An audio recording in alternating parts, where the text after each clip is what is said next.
So for those of you who recognize us, welcome back. If you don't know who we are, my name is Ryan Langdon. I'm a PA, and this is my friend, Dr. Russell Hurlburt, who is a clinical psychologist at UNLV. Are you still there? It's been a while since we've spoken. I am still here. Nothing has changed for me except one more pandemic underneath the water underneath the bridge, I guess. You still professing your knowledge upon the youth? I still am, yep.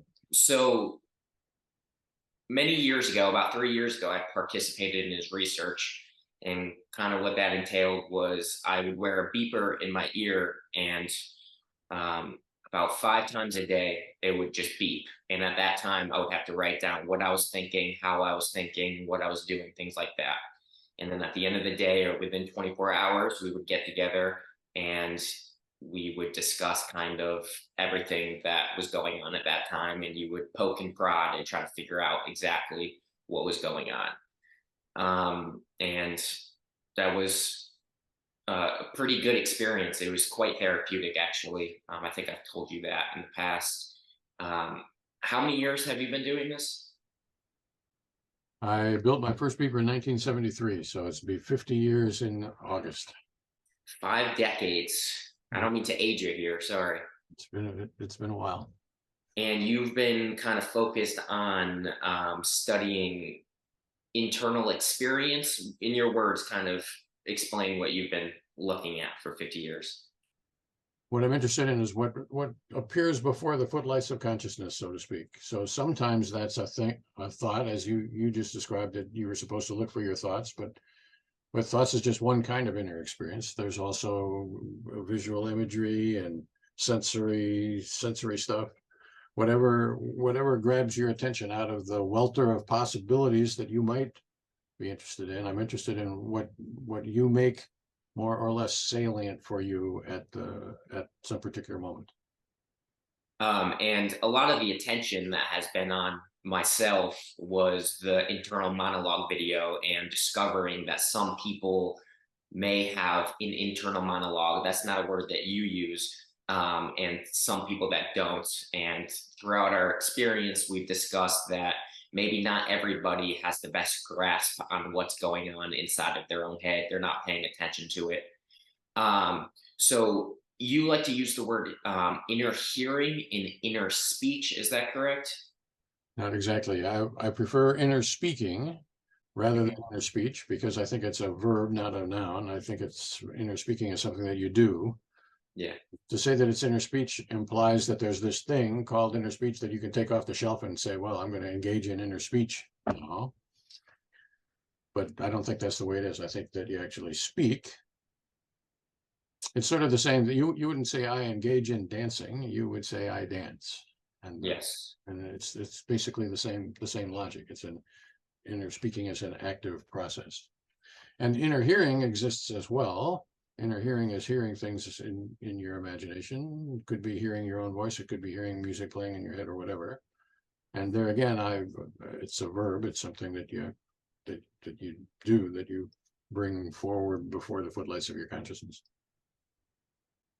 So you talk about inner hearing, how you could hear your own voice, you can hear music, you could hear other people's voices. In your experience, do a lot of people tend to hear music? Like if song is stuck in their head, I don't know if you've ever had a beep at that time where someone has a song stuck in their head. Happens fairly frequently.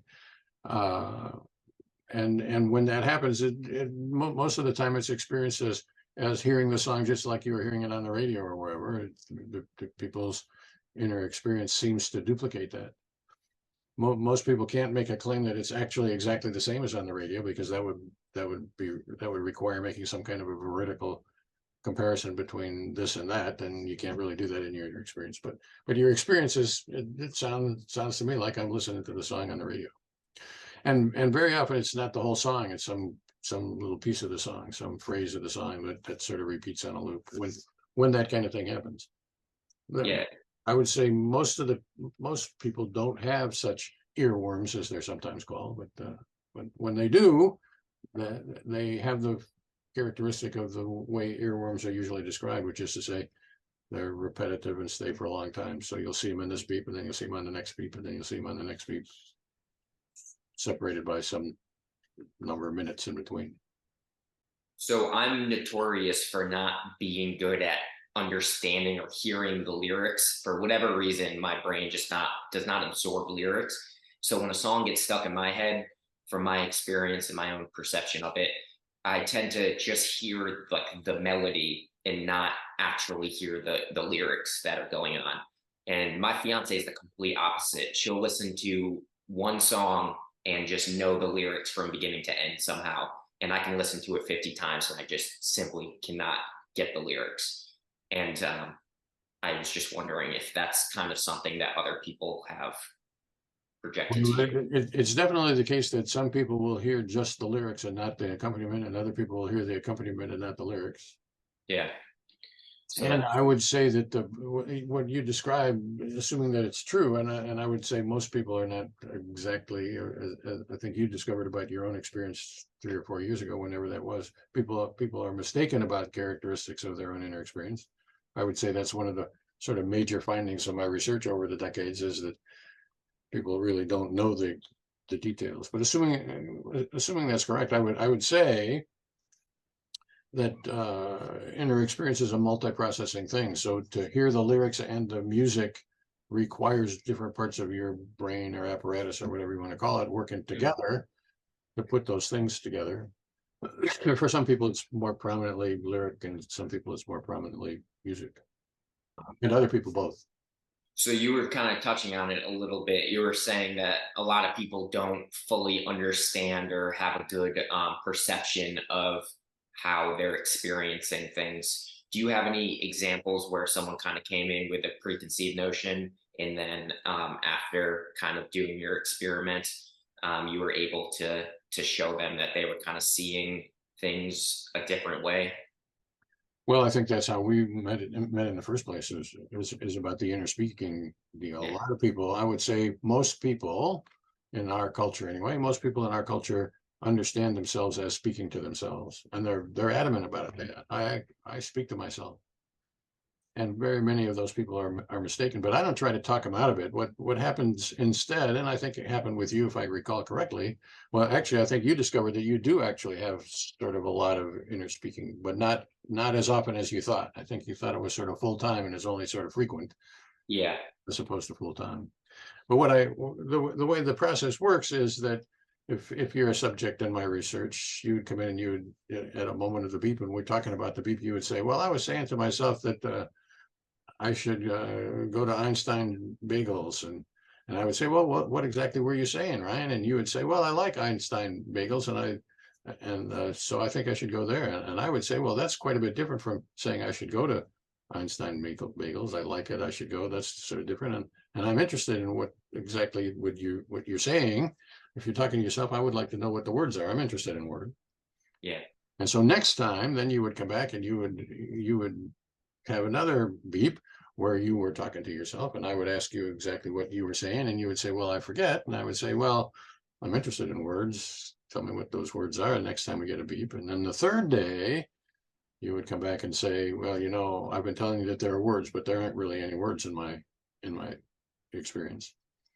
So the point that I'm trying to make in this little dialogue here is that I don't try to talk you out of having inner words. I express total interest in your inner words, but you talk yourself into or you recognize in yourself that not all the time am I having words. Yeah. I vividly remember that when we were doing that, it got easier and easier the more that we were doing it and the more that I had a chance to kind of pay attention to what was happening. And in doing so, it was brought to my attention of unsymbolized thinking, which does not have words. It sometimes doesn't have vision. It doesn't have anything. You just kind of know something. I kind of explain the example of when you're walking down a street and you see a dog that is like, it's a cute dog or something. You don't have to say in your head, that's a cute dog. You just kind of know it. Or I've had ideas for videos or movies that just kind of pop into my head for a split second. They don't have any visuals. I just kind of know what I was thinking without actually having to spend the time to talk it out in my head. Does that make sense, or am I explaining that correctly? Well, that makes sense, but it's not exactly what I would call unsymbolized thinking. It might be unsymbolized thinking, but the center of the target of what I call unsymbolized thinking is considerably more specific than what you have have said. So, for example, you could be having a thought that would be something like, "Well, I should call Hurlburt, and I haven't seen him for a couple of years. I should look him up." That's a pretty specific thought, which you could put into words if you wanted to. Quote, "I should call Hurlburt. I haven't seen him for a couple of years," unquote. Yeah. Or it's possible to have that pretty much exactly the same thought without having any words. So it could be about calling Hurlburt, and it could be a couple of years, and those concepts would be present to you, but they would not be present in words or pictures or any other kinds of symbols. That's the center of the unsymbolized thinking target. So it's quite unsymbolized thinking at the center of that target is really quite specific, every bit as specific as if you had expressed something in inner speech. So, kind of the people that, well, we've obviously discussed that people don't have a good perception of if they have an internal monologue or not. Um, but the people that are claiming that they don't have one, do you suspect that they have more unsymbolized thinking, or they are more aware of their unsymbolized thinking than the others? Or do you think people that have more internal monologue or focus on that, it's because it's a source of anxiety and that they're kind of more harping on a situation that makes it more prominent and memorable? I think there are big individual differences there. I think there are some people who think they don't have any inner monologue, and they do. And there are some people who think they don't have any inner monologue, and they have a lot of visual imagery. You had a lot of visual imagery too, as I recall. Yep. And and then there are a lot of people who say they don't have any inner monologue, and they have a lot of feelings, the experience of emotion. And then there are people who correctly think they don't have a lot of inner monologue and have a lot of unsymbolized thinking. So there are a lot of ways that you could not have inner monologue. And Okay. I don't think I don't think it's a good thing or a bad thing to have inner monologue. I think that there are advantages and disadvantages and things that What might, are some that you think? sorry. What are some advantages and disadvantages that you believe? Well, I think inner monologue probably makes it easier for you to do step-by-step procedures. I'm going to do this, and then I'm going to do that, and then I'm going to do this other thing. It's easy to spell out in language. But I would say inner monologue does not make it easy for you to imagine alternative universes or whatever. People have we use the term having an imagination, and I think the term image and imagination is not accidental. I think people who have good imaginations can see with their mind's eye, innerly see the uh, the world as it doesn't exist, and the world as it might exist, and that is not made easy by inner monologue. So this was kind of my preconceived notion for many years. It's kind of changed since talking with you and doing your research. But I used to believe that people that were introverted by nature, like to stay inside, don't like to socialize too much, tend to be more introspective and think more and spend more time in their head, where extroverted people tend to focus more on their surroundings than what's going on inside of their head. Does that seem like something that you've encountered in your experience, or is that just a blanket statement that makes no sense to you? Or maybe somewhere in between. I First off, I don't really know the answer to that question. I don't think probably anybody knows the answer to that question Mhm. really in detail. And second, I would say most people spend most of their time in their heads. I probably have the data that I could probably answer. I could probably look that data up and actually be a little bit more quantitative about it. But most people are experiencing things that are somehow created by them. So I have inner speech. That's obviously me, myself, inner speaking. If I have visual imagery, well, I've made the image that I'm not looking at or whatever. And if I have even sensory awareness, if I have a itch on my forehead, well, that's my itch, and I'm innerly experiencing that. And even in the external world, if I see the external world, I'm looking at a sunrise or something. Well, there's something inner about that as well. The sunrise itself is external, but it's my inner process that is choosing to look at the sunrise rather than read the book that's in my pocket. I could do that. That's an inner decision. But I would say, and this is what I probably could count if I applied myself to it. I would say most people, most of the time, are attending to things that are their own inner creation rather than things like sunrises. So I was reading a lot of the comments recently this week, trying to figure out some questions to ask you. And something that stood out to a lot of people was the comment you made about people with bulimia potentially have more inner speech, like multiple lines of inner speech going on at the same time.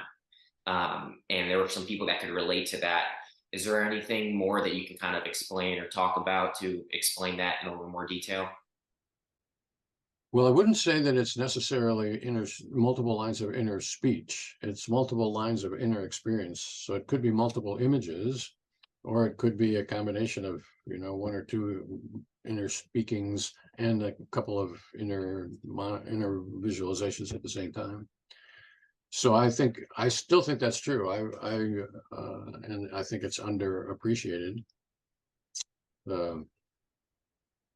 I'm quite sure that at least some bulimic women, my sample is almost all women, not exactly, but most 5%. that some bulimic women, let's put it that way, some bulimic women. How many? Let's leave that as being unknown at the moment, but at least some have multiple inner experiences. And I don't remember what we talked about, but there are at least some whose inner experiences gets to be more and more complex, or instead of 3 things, there are 10 things. Instead of 10 things, there are 20 things. And that leads them to want to purge. And for some reason, which I don't understand, and I don't think the bulimic world understands, the purging simplifies their inner experience. And so the act of purging causes them to come back to having just 1 or 2 inner experiences at a time. And that leads me to wonder whether the purging is sort of thought to be a body image kind of a thing, that I purged to control my weight or control my shape or something like that. I think it's quite possible that at least for some bulimic women, they purged to control their inner experience. And from the outside, it looks like they're purging. They must be trying to control their calorie in throughput or whatever. Yeah. But I think it's quite possible that at least for some women, and how many I don't claim to know, but at least for some women, they're purging because it simplifies their inner experience. And for I don't know why that would be. Why it would be that purging makes your inner experience less complicated. I don't know the answer to that. Yeah, that could be very important information to kind of formulating treatment plans for that specific thing. Have you ever done this type of experiment with someone with autism? Yes. How did that go? Actually, my most widely cited paper is about people with Asperger's syndrome or mild Autism autism. spectrum. And what I found with them was that if they had any inner experience at all, it was visual imagery, nothing but visual imagery. Very powerful visual imagery. Very powerful visual imagery. Do you have any examples? Yeah, it's been a while now, but it was the kind of thing that well, I remember that I was sitting across the desk interviewing a person in the same kind of interviews that we had, but I deviated from my usual thing, and I said, well, I got this coffee cup here. Can you make an image of this coffee cup? And he said, yeah, I can do that. And I turned the coffee cup around on the table, and I say, well, does your image turn around on the turn around in your mind? And he said, yeah, it does. And I held up the image. I held up the coffee cup, but I hadn't really turned it around. It was the same way as it was. And Hmm. he was just totally pissed off at me for having tricked him, basically, so that his imagery didn't correspond with reality. Yeah. And I think that's, people on the spectrum very often have temper outbursts or sensory outbursts or whatever. And, Hmm. and so what I think about that, rightly or wrongly, what I think about that is that they have to work to have visual images. And when they get them, that's a sort of a connection to the world. And if it doesn't work out correctly, that's like the whole world goes away for them. Yeah. And that's distressing, and they show it. And so one guy brought me in a a binder, a photo album full of photographs, hundreds of photographs. And he showed it to me, and I looked through it, and the photographs, as far as I could tell, were all exactly the same thing. It was the same photograph after the same photograph after the same photograph, and it looked sort of like a fried egg, sort of like a circle with something around it. But I didn't know what I was looking at.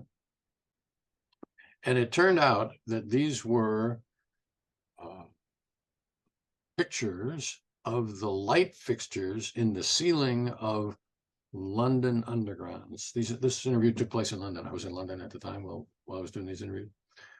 And the guy had, and the guy could look at this picture and tell you exactly what train is. They look identical to me. And he would say, well, this is in car number 417, and that one's in car 329. And this one is, that car doesn't exist anymore, whatever. And I came to understand, rightly or wrongly, it's an N01 subject, was that this guy came to have inner experience for the first time as a older teenager, riding the streetcar and looking up at the lights, and the lights were similar enough and bright enough and captured his attention enough that he could actually see an external object for sort of like the first time, and would make like what you would say a perception. This guy had a perception of those lights, and so they were fascinating to him, and he had picture after picture after picture of these lights.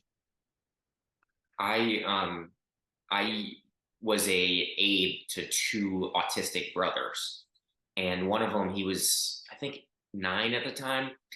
He was. Have you ever used like Google Maps or Google Street View, where you can see like the actual street that you're on and click and like kind of move down it? He was able to go from his house in Syracuse, New York, all the way down to his cousin's house in Virginia just by clicking without having anything in. I don't know how he did it, but I'm sure he took that drive one time and somehow was able to remember everything. And I've always been fascinated with how the autistic mind works. So I'm glad that you've kind of had the experience to study that as well and look at Well, that. I'm pretty convinced that it is, and I would say that the autistic folks that I was working with, some of them had no inner experience at all. So if there was any inner experience, it was visual.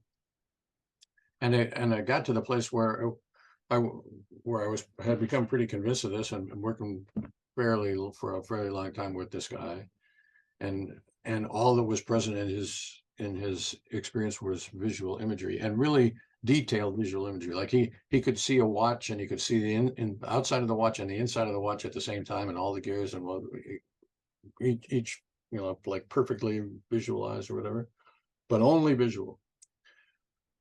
And so I took his arm and I put him. I did a Dutch rub. You know what a Dutch rub is? You twist. Yeah, Indian burn is what I call it. Indian burn. Yeah, Yeah, you twist. You with one hand you twist, and and with the other yeah. hand the other way. So I did that to him, wanting to know whether. And he said, "I don't feel any pain. What I feel like is, I can tell that you're doing it, but there's no pain involved." And he says, and that reminds me of a couple of times when I was a kid. I went in my, or not as a kid, but a few months earlier, actually. He was, and he's a 20-ish-year-old guy. So a couple of months before that, he was in his flat and smelled something burning, and it was his hand. He was resting his hand. Turned out he was resting his hand on a hot plate, and his first notion of the fact that his hand was burning was the smell of it.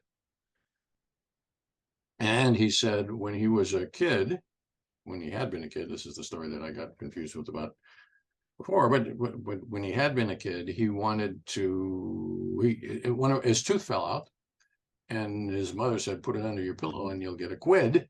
And the next morning there was a quid under his pillow, and he thought that was really cool. So he took a pair of pliers and pulled out all the other's teeth and put them under his pillow,